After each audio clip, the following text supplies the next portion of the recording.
And I'm actually a testimony of praying parents. I like how y'all mentioned that. So I also grew up in church.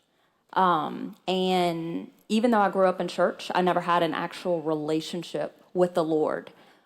So I started trying to find my fulfillment in absolutely everything else, drinking and drugs and relationships, and of course, chasing after all of those things. Nothing's ever enough. It's just nothing that'll fill you.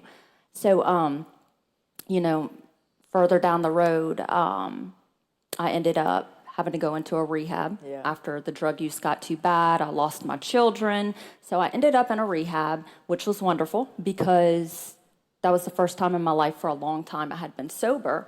The only thing is at that rehab, there was no, we didn't learn about Jesus and how he can come in and fill that void.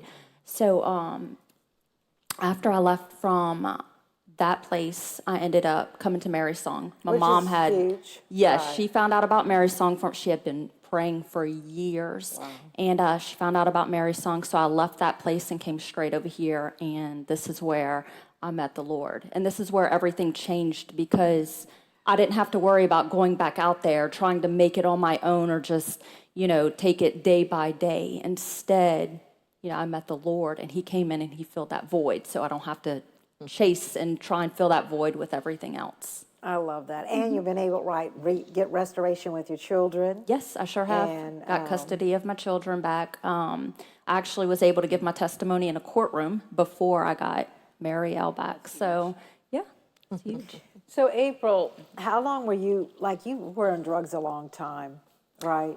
I'd say, with drinking yes, combined, of I'd course, say yeah. probably about 10 years or so. Yeah. Yes, ma'am. And I'm sure it was probably something happened in your past that just, I call it bankrupt you.